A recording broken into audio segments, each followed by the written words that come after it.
ये stock market कैसे काम करती है? शेयर्स खरीदने का और बेचने का बेस्ट टाइम क्या है? एक बात बता, अगर सर्टेन एज पर रिटायर होना हो तो साल में कितने पैसे बचाने चाहिए? पर्सनल फाइनेंस की जब भी बात होती है ये पॉइंट्स डेफिनेटली डिस्कस होते हैं। लोग पैसे कमाने और पैसे बचाने के टिप्स डिस्कस करते हैं, मार्केट सिचुएशन डिस्कस करते हैं, थ्रेट्स और अपॉर्चुनिटीज डिस्कस करते हैं, लेकिन पूरे कॉन्वर्जेशन में पर्सनल फाइनेंस के सबसे इंपॉर्टेंट सवाल को डिस्कस करना भूल जाते हैं, और वो है कि पैसों से आपका रिश्ता कैसा है। हम सालों साल एक्सटर्नल इंफॉर्मेशन ढूंढने में निकाल देते हैं, but we never look inside to understand कि जब पैसों की बात आती है तो हमारे अंदर क्या चलता है। What do we feel? What do we fear? हम किन चीज़ों से दूर भागना चाहते हैं और किन अपॉर्चुनिटीज़ को गले लगाना चाहते हैं। अगर आप भी आज तक पैसों से अपने रिश्ते को समझ नहीं पाए हैं तो आज का ये एपिसोड है आपके लिए। दोस्तों, मैं हूं Nidhi, welcome back to the channel. और आज के एपिसोड में जो किताब मैं आपसे डिस्कस करने जा रही हूं वो आपको पैसों से अपने रिश्ते को समझने में ही नहीं बल्कि सुधारने में भी आपकी बहुत मदद करेगी। किताब का नाम है साइकोलॉजी ऑफ मनी, जिसके ऑथर हैं Morgan Housel. Morgan behavioural finance और हिस्ट्री के एक्सपर्ट हैं। He was a columnist for the wall street journal और ये कोलैबोरेटिव फंड नाम की एक फंड मैनेजमेंट कंपनी में पार्टनर भी हैं। ऑथर का मानना है कि इंसान का पैसों से रिश्ता ही वो प्राइमरी रीजन है जो उनके सारे फाइनेंशियल डिसीजंस को डोमिनेट करता है। इसलिए अगर आपको समझना है कि कोई इंसान बार बार कर्जे में क्यों डूबा रहता है तो उसके इंटरेस्ट रेट को समझने के बजाय उसकी हिस्ट्री को देखो, उसके अंदर की ईर्ष्या, लालच, ऑप्टिमिज्म को देखो। आई एम श्योर आपको टॉपिक में इंटरेस्ट आने लगा होगा, you want to know more about it, but before we get there, अगर आप इस चैनल पर पहली बार आए हैं then I am excited to share with you that this channel is about books. मैं हर मंगलवार आपके लिए लेकर आती हूं एक नई नॉन फिक्शन बुक की समरी जो आपको अपनी पर्सनल और प्रोफेशनल लाइफ के सवालों के जवाब ढूंढने में मदद कर सके। So please visit our homepage, and if you believe in the power of books and of course if you like the content, do consider subscribing. साथ ही साथ ये एपिसोड है कॉन्टेस्ट एपिसोड जिसमें आप जीत सकते हैं एक ब्रांड न्यू किताब। So stay with me till the end to know more about the contest, and on that note शुरू करते हैं आज का episode with Morgan Housel's book The Psychology of Money। हर इंसान का पैसों को लेकर एक अलग एक्सपीरियंस रहता है।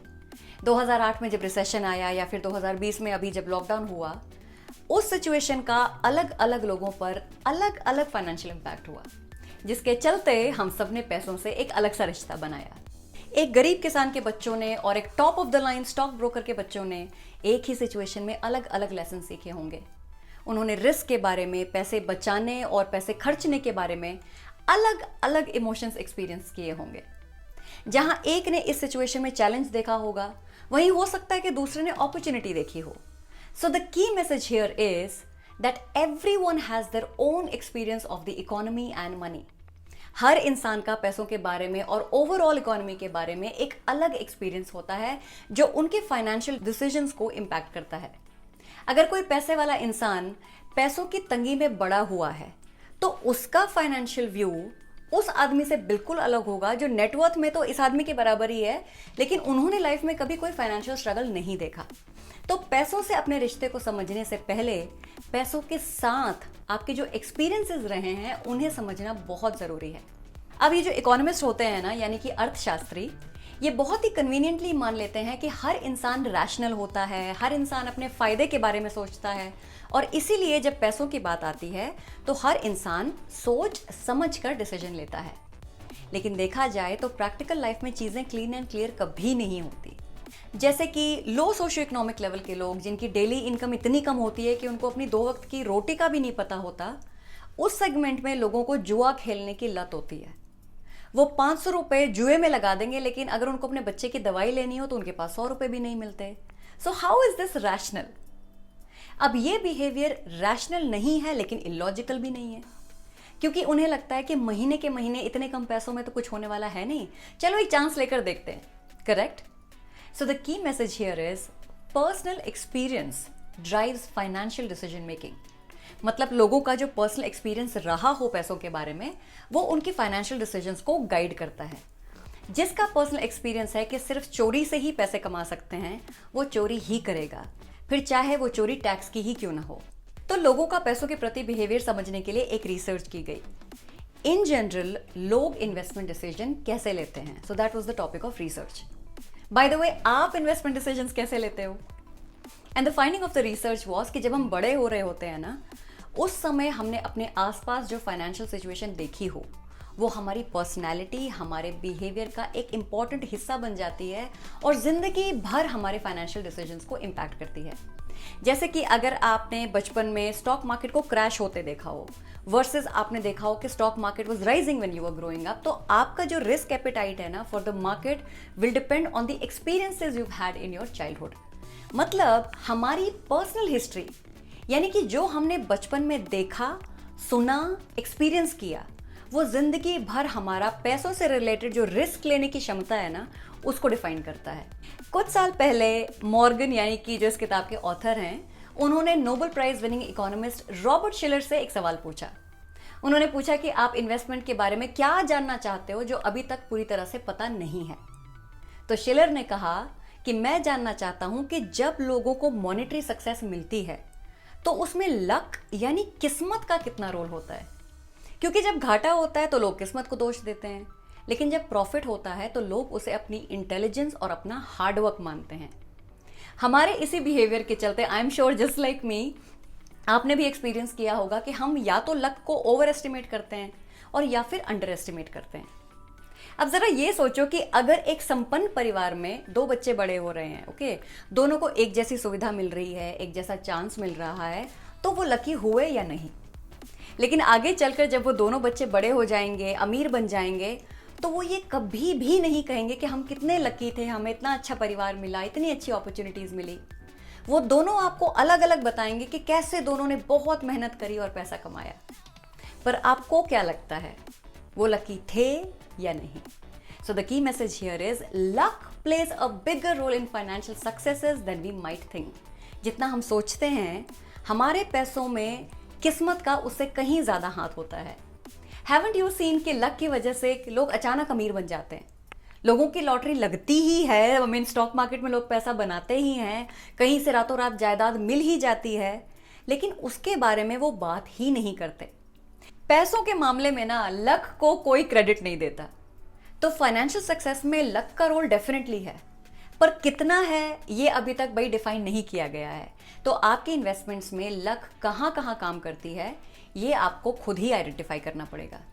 एक स्पेसिफिक इंसिडेंट को स्टडी करने की बजाय एक ब्रॉड पैटर्न ढूंढने की कोशिश कीजिए।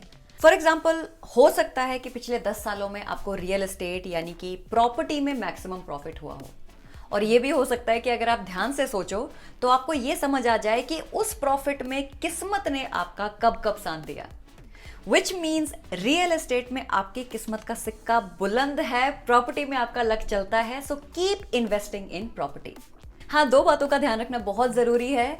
पहला कि जब आपके मन में जेलसी हो, बदले की भावना हो, you know when you make completely irrational investment decisions to satisfy your ego, तो वो कभी काम नहीं करेगा। देखो, लक भी उसी का साथ देता है जो सोच समझ कर चांस लेता है। एंड सेकेंडली, पैसा कमाने से ज्यादा, जायदाद मिलने से ज्यादा मुश्किल है उस पैसे को, उस जायदाद को बचा के रखना। तो अगर लकीली आपकी लॉटरी लग गई या आपको पुश्तैनी जमीन मिल गई तो उसे संभालना बहुत ही बड़ी जिम्मेदारी का काम है, which you have to understand. So be careful about your mindset, your behaviour and your psychology about money. तो चलिए, let's take a quick recap of what we learned today. Number 1, everyone has their own experience of the economy and money. Number 2, personal experiences drive financial decision making. Number 3, luck plays a bigger role in financial successes than you might think. Number 4, focusing on broad patterns rather than specific cases can help you make better calls. And number 5, amassing a fortune is easier than keeping a hold of it. I hope इस book summary से आपको पैसों के साथ आपका जो relationship है ना, उसके बारे में आपको गहराई से सोचने का मौका मिला होगा। अगर आपको पर्सनल फाइनेंस और इन्वेस्टमेंट में इंटरेस्ट है तो इस किताब को डेफिनेटली पढ़िए। And to get a copy of your book, don't forget to visit www.rajatbookcorner.com। तो अब चलते हैं कॉन्टेस्ट की तरफ। Rules are very simple. सबसे पहले मुझे इंस्टाग्राम पर फॉलो कीजिए, फिर आपका जवाब आपकी ईमेल आईडी के साथ मुझे इंस्टाग्राम पर एज डायरेक्ट मैसेज भेजिए। विनर हम चूज करेंगे थ्रू अ लकी ड्रॉ और जीतने वाले कंटेस्टेंट को मिलेगी a brand new copy of the book. अगर आप from within India participate कर रहे हैं तो आपको मिलेगी physical book, and if you are participating from outside India you will get an e copy of the book. आप अपने जवाब मुझे फ्राइडे 19 फरवरी रात 12 बजे से पहले भेज सकते हैं। अभी रिसेंटली वैलेंटाइंस डे गया है, तो आज का सवाल मैं पूछना चाहती हूं from my episode the 5 love languages से। सवाल यह है कि अगर आपके पार्टनर की love language words of affirmation है तो आपको क्या करना चाहिए। अगर आपके पार्टनर की love language words of affirmation है तो आपको क्या करना चाहिए। इस सवाल का जवाब देने के लिए आपको वो एपिसोड देखना होगा और सही जवाब ढूंढकर मुझे इंस्टाग्राम पर भेजना होगा। मैं एपिसोड का लिंक यहां और डिस्क्रिप्शन बॉक्स में दे रही हूं, तो जल्दी से उस एपिसोड को देखिए और फ्राइडे यानी 19 फरवरी रात 12 बजे से पहले अपने जवाब मुझे भेज दीजिए। जीतने वाले कंटेस्टेंट को मिलेगी a brand new copy of the 5 love languages. तो दोस्तों आज के लिए बस इतना ही। मुझे यकीन है कि आज के एपिसोड से आपको ये बात जरूर समझ आ गई होगी कि पैसों से हमारा जो रिश्ता है वो हमारे इमोशंस और एक्सपीरियंसेस से बहुत डीपली कनेक्टेड है। और अब जबकि हमें ये बात समझ आ गई है, हम इंप्रूवमेंट की तरफ डेफिनेटली कदम बढ़ाएंगे। अगर आपको ये एपिसोड अच्छा लगा तो इसे लाइक कीजिए, चैनल को सब्सक्राइब कीजिए और ये एपिसोड ज्यादा से ज्यादा लोगों से शेयर कीजिए ताकि वो अपनी लाइफ में बेटर फाइनेंशियल डिसीजंस ले सके। तो मिलते हैं अगले हफ्ते एक नई किताब और कॉन्टेस्ट रिजल्ट्स के साथ। तब तक आपका लक किस स्पेस में चलता है वो समझने की कोशिश कीजिए और सपने देखना बिल्कुल मत छोड़िए।